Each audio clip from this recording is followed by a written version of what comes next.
नमस्कार बच्चों। BA part second Sanskrit में अध्ययन करते हुए हम अभिज्ञान शाकुंतलम पढ़ चुके हैं। हम ईशावास्योपनिषद पढ़ चुके हैं और आज से हम ऋग्वेद के जितने भी अपने सूक्त अपने कोर्स में हैं उनको हम पढ़ेंगे। तो सर्वप्रथम हमने जो कल से पीडीएफ के माध्यम से वैदिक साहित्य का सामान्य परिचय पढ़ा था, अब आज हम उन सूक्त जो हमारे कोर्स में हैं उनका अध्ययन करेंगे। उसमें सर्वप्रथम अग्नि सूक्त आएगा। तो ये जो सूक्त हैं हमारे कोर्स में केवल ऋग्वेद के सूक्त हैं, जो कि जिसमें सबसे पहले अग्नि सूक्त आता है। वेदों में सर्वप्राचीन ऋग्वेद है और इस ऋग्वेद में स्तुतियों का संकलन है, जिसके कि 2 क्रम होते हैं, अष्टक क्रम, मंडल क्रम। अष्टक क्रम में 8 अध्याय सूक्त मंत्र हैं और मंडल क्रम में मंडल सूक्त मंत्र हैं। इसे वैज्ञानिक माना जाता है ऋग्वेद को। इसके अतिरिक्त हम जो सामान्य परिचय में कल हमने यह भी पढ़ा था कि ऋग्वेद में विविध देवताओं का वर्णन है, जैसे कि अग्नि देवता, वरुण देवता, जो कि हम अब आगे इनका अध्ययन करेंगे। तो सर्वप्रथम जो है अग्नि देवता आएंगे। अग्नि देवता जो हैं वह पृथ्वी स्थानीय देवताओं में मुख्य हैं, यज्ञ से घनिष्ठ संबंध रखते हैं और यज्ञ आदि में जो विग्रहवत रूप होने के कारण अग्नि को ही प्राथमिकता प्राप्त है। ऋग्वेद के लगभग 200 सूक्त जो हैं वह अग्नि से संबंधित हैं। अन्य अनेक सूक्तों में दूसरे देवताओं के साथ ही भी स्तवन किया गया है अग्नि का। केवल अग्नि का तो 200 सूक्तों में अभिनंदन किया गया है और उसके अतिरिक्त अन्य सूक्तों के साथ में भी अन्य देवताओं के सूक्तों में भी उनका वर्णन आता है। अग्नि धृत पृष्ठ, धृत प्रतीक, मंद्र जिह्वा, धृत लोम, हरिकेश, हिरण्यश्रमु, अपाद, अशीर्षा आदि संज्ञाओं से संबोधित किए गए हैं इनमें, जिनका कि हम जब इनका वर्णन आएगा उसमें विस्तार से हम पढ़ेंगे। अग्नि ज्वाला को जिह्वा, दांत, ओष्ठ, जबड़ा आदि कहा गया है। अग्नि की जो ज्वालाएं हैं उन्हें।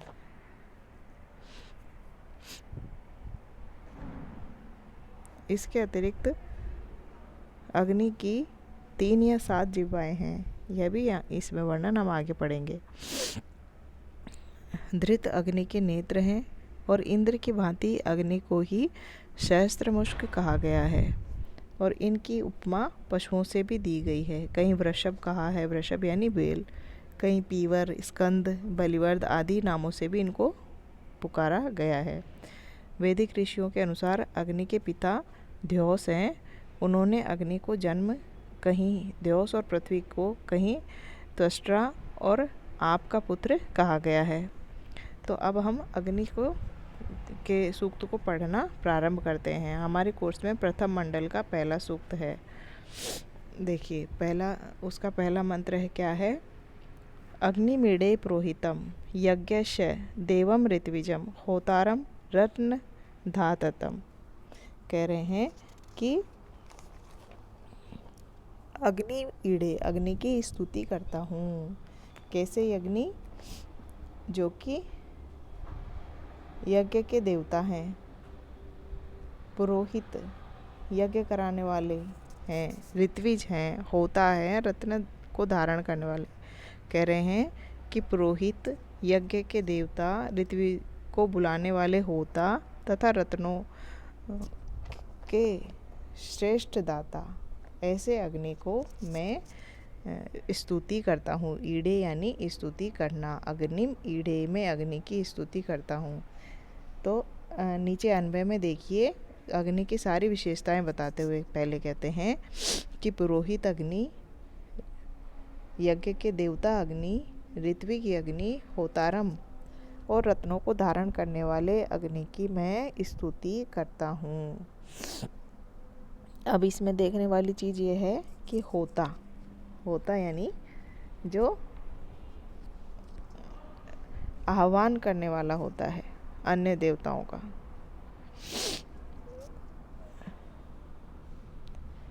और पुरोहित जो यज्ञ को कराने वाला होता है। तो यज्ञ के सारे यज्ञ में वैसे सारे ये अलग अलग होते हैं, लेकिन यहाँ अग्नि को इन सब का मूल मानते हुए सभी प्रकार से इन सब का अंश उसमें होने के कारण, क्योंकि अग्नि ही सबसे अधिक आवश्यक है यज्ञ के लिए, तो इसलिए इनको यह सब संज्ञाएं भी यहाँ पर दी गई हैं। फिर कहते हैं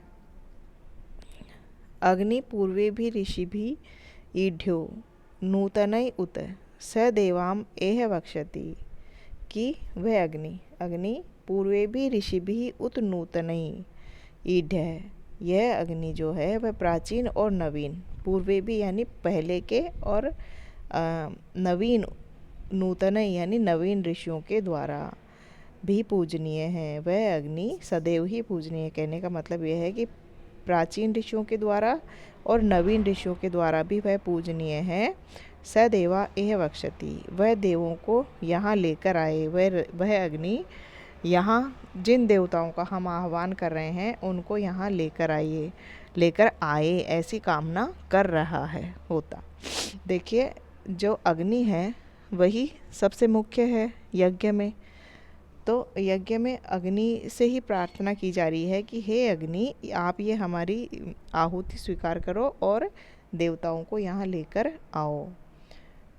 पुनः कह रहे हैं अग्निना रयिम अश्नवत पोषमेव दिवे दिवे यशसम वीरवत्तमम। फिर अग्नि से प्रार्थना कर रहे हैं कि अग्निना यानी अग्नि के द्वारा, दिवे दिवे यानी प्रतिदिन, पोषम एव यशसम अग्नि के द्वारा प्रतिदिन पोषित किए जाते हुए और यश से युक्त यशस्वी, वीरवत्तमम वीर और श्रेष्ठ, वीरों से युक्त, श्रेष्ठ वीरों से युक्त, और रहीम धन संपत्ति को अश्नवत हम प्राप्त करें। अग्नि के द्वारा प्रतिदिन समृद्ध होती हुई धन संपत्ति, यश और वीर पुरुषों को हम प्राप्त करें। दिवे दिवे यानी प्रतिदिन। प्रतिदिन के अर्थ में यहाँ पर दिवे दिवे को कहा गया है। यशसम, हम यश के लिए ही सदैव कार्य करते रहते हैं, तो वह यश भी मांग रहा है। वीरवत्तम, वीर संतान या वीर पुरुष, समाज के लिए वीर पुरुषों की अत्यधिक आवश्यकता होती है, इसलिए वीरों से युक्त, और रहीम यानी धन संपत्ति को भी वह मांग रहा है। मनुष्य को जिन जिन चीज़ों की का उद्देश्य होता है जीवन में, उसको वह उन सबको वह मांग रहे हैं अग्नि से। फिर कह रहे हैं अग्नेयम यज्ञम अध्वरम विश्वतः परिभूरसी स इद देवेशु गच्छति, कि हे अग्नि, अब कह रहे हैं हे अग्नि, यम यज्ञम अध्वरम विश्वतः, कि तुम जिस यज्ञ में, यम यज्ञम जिस यज्ञ में, और अध्वर विश्वतः, अध्वर यानी हिंसा रहित अनुष्ठान में चारों ओर से व्याप्त कर स्थित रहते हो। आप उस अनुष्ठान में, जिस यज्ञ में, जिस अनुष्ठान में आप हिंसा रहित अनुष्ठान में चारों ओर से व्याप्त रहकर स्थित रहते हो, वही स देवेशु गच्छति, वही देवताओं में पहुंचता है। आप जहाँ पर स्थित रहते हो वही यज्ञ, वही पूजा देवताओं तक पहुँचती है। अध्वरम प्राय यज्ञ का समानार्थक पद ही है, किंतु इन दोनों में सूक्ष्म भेद यह है कि जो अध्वर है वह हिंसा रहित होता है।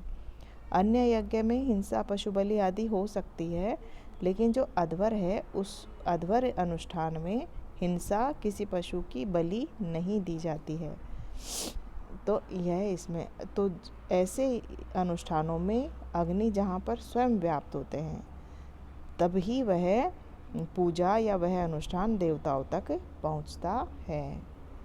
पुनः कह रहे हैं अग्नि होता कवि क्रतु सत्यश्चित्रश्रष्टमः देवो देवे भी आगमत, कि होता यानी देवताओं का आह्वान करने वाला, देवताओं को बुलाने वाला। त्रिकालदर्शी, कविक्रतु यानी त्रिकालदर्शी, सब जगह देखने वाला, जो सब तीनों कालों में देख सके, जो सब कुछ जानने वाला हो। सत्य यानी सत्यशील, जो वास्तव में फल देने ही वाला है ऐसा। चित्र श्रवस्त यानी कि महान यशस्वी, विचित्र महान, जो अनेक प्रकार से महान है ऐसे यशस्वी। उनमें श्रेष्ठ है अग्नि, वह हे देव देवे भी आगमत, आप वहाँ देवताओं के साथ आए। हे अग्नि, कैसे अग्नि? होता त्रिकालदर्शी, सत्यशील और अनेक महान विचित्र यशों से युक्त। हे श्रेष्ठ अग्नि, आप अन्य देवताओं के साथ हमारे यज्ञ में पधारें। जो यज्ञ करता है वह अग्नि से इस प्रकार की प्रार्थना कर रहा है कि हे अग्नि, आप सभी देवताओं को लेकर हमारे यज्ञ में पधारें।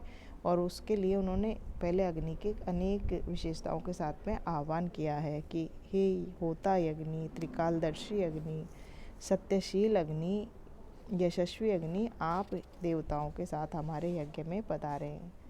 फिर कह रहे हैं कि यदंग दाशुषत्वम अग्ने भद्रम करिष्यसि, तवे तत् सत्यम अंगिरः, कि हे अग्नि, अंग अग्ने त्वम दाशुषे, कि तुम दान देने वाले यजमानों का भी कल्याण करते हो। दाशुषे यत भद्रम करिष्यसि, कि दान देने वालों का जो तुम कल्याण करते हो धन संपत्ति के द्वारा। और हे अंगिरे, अंगिरा भी अग्नि के लिए ही प्रयुक्त हुआ है, उन्हीं का एक संबोधन है कि तव इत सत्यम, तुम्हारा जो ये कार्य है वह सत्य है, आप दान देने वाले यजमान का कल्याण करोगे, यह बात एकदम सत्य है, हम इस बात को मानते हैं। वह कह रहा है कि यज्ञ के बाद जो भी दान होता है, दान के बाद ही यज्ञ की समाप्ति होती है। यज्ञ किया जाता है, उसके बाद में दान आदि कर्म के बाद में जब यज्ञ समाप्त हो जाता है, उसके बाद में आप उस यजमान का कल्याण करोगे ही, ऐसा हम मानते हैं, यह हमारा मंतव्य है, आप ऐसा करते ही हो, यह आपका कार्य है। तो इसमें विश्वास दिखाया गया है अग्नि के ऊपर। फिर कह रहे हैं उपत्व अग्नि दिवे दिवे दोषा वस्तु धिया वयम नमो भरंत एमसी, की दोषावस्त है अग्नि, हे दोष को दूर करने वाले। दोष कौन सा? अंधकार। अग्नि कौन से दोष को दूर करती है? अज्ञान को, अज्ञान रूपी अंधकार को, या जो वास्तविक अंधकार होता है। मोटे मोटे अर्थ में हम देखें तो अग्नि के ज्वलित होते ही अंधकार दूर हो जाता है। तो यहाँ पर सूक्ष्म अर्थ में देखेंगे तो हम अज्ञान रूपी अंधकार, और स्थूल रूप में देखेंगे तो अंधकार। तो अंधकार को प्रकाशित करने वाले, अंधकार को दूर करने वाले हे अग्नि, वयम दिवे दिवे, हम प्रतिदिन धिया नमः, आपको नमस्कार करते हैं, भरंतः त्वाम उपएमसि, और आपको नमस्कार करते हुए आपके समीप आते हैं। हम प्रतिदिन आपसे प्रार्थना करते हुए, हम जब आपकी प्रार्थना करते हैं, जितना आपकी प्रार्थना करते हैं उतना ही आपके समीप आते हैं। कहने का तात्पर्य यह है कि भाई ये कहना चाहते हैं कि हम जितना आपकी स्तुति करते हैं उतना ही आपके निकट पहुंचते हैं। फिर कह रहे हैं राजंतम अध्वराणाम कोपामृतस्य दिवि दिवम दिदिविम वर्धमानम स्मेदमे, कि अध्वराणाम यानी यज्ञ अनुष्ठान कौन सा? जो कि हिंसा से रहित है, अहिंसा युक्त अनुष्ठानों का। राजतम यानी शासन करने वाले, ऋतस्य ऋतुओं का, यज्ञों के राजा, यज्ञ के देदीप्यमान रक्षक, अपने घर में वृद्धि प्राप्त करते हुए तुम्हारे समीप हम भी मानसिक रूप से प्रार्थना युक्त नमस्कार करते हुए आए। हम आपके पास कब आए? हमेशा मानसिक रूप से स्वस्थ और प्रार्थना करते हुए ही आपके समीप हम आएं। ऐसा वह प्रार्थना कर रहे हैं अग्नि देवता से। कह रहे हैं कि हे यज्ञों के राजा, यज्ञ के देदीप्यमान रक्षक, अपने घर में यानी कि यज्ञशाला में, अग्नि तो यज्ञशाला में ही रहता है, वहाँ पर वृद्धि प्राप्त करते हुए हम जब आपके पास आएँ तो हमेशा प्रार्थना करते हुए ही आएँ। चमकते हुए अग्नि आपके समीप। फिर कह रहे हैं कि स न पिबेत सूनवे अग्नि सुपायनो भव सचस्वा न स्वस्तये। कि वह अग्नि, अब अग्नि के लिए कह रहे हैं कि ऐसे वह अग्नि, स अग्नि, ऐसे वह, जो सारी विशेषताएं पहले के मंत्रों में बताई गई है, उन सारी विशेषताओं से युक्त वह अग्नि सुनवे पिता इव न सुपायन है। कि सुनव यानी पुत्र, पुत्र के लिए, सुनवे, सून यानी पुत्र, सुनवे यानी पुत्र के लिए, हमारे सुपायन यानी कि सरलता से पहुँचने योग्य, आसानी से पहुँच जाए जो, ऐसे कल्याण के लिए मिलकर रहो। हे अग्निदेव, जिस तरह पुत्र के लिए पिता कल्याणकारी होता है, सुगम होता है, उसी प्रकार आप भी हमारे लिए सुगम बनो और हमारे कल्याण के लिए आप हमारे साथ रहो। तो यह अग्नि सूक्त में इस प्रकार, अग्नि सूक्त के प्रथम मंडल के प्रथम मंत्र में इस प्रकार की बात यह कही गई है। अग्नि की इस प्रकार से स्तुति की गई है जो हमने पढ़ा। और अंत में उन्होंने कहा है कि जिस प्रकार पिता अपने पुत्र के लिए सुगम होता है आसानी से, जैसे हमारी कोई भी समस्या होती है वह हम हमारे पिता से कहते हैं और पिता उसे पूर्ण करने का पूरा प्रयास करते हैं, तो ऐसे ही अग्नि को उन्होंने अपने पिता के समान मानते हुए कहा है कि जिस प्रकार पुत्र अपने पिता से अपनी समस्या कहता है, वैसे ही हम आपसे अपनी समस्या कह रहे हैं और आप इस प्रकार हमारे इन सारी कल्याणों को करते हुए हमारे समीप बने रहो। ऐसा इस मंत्र में किया गया।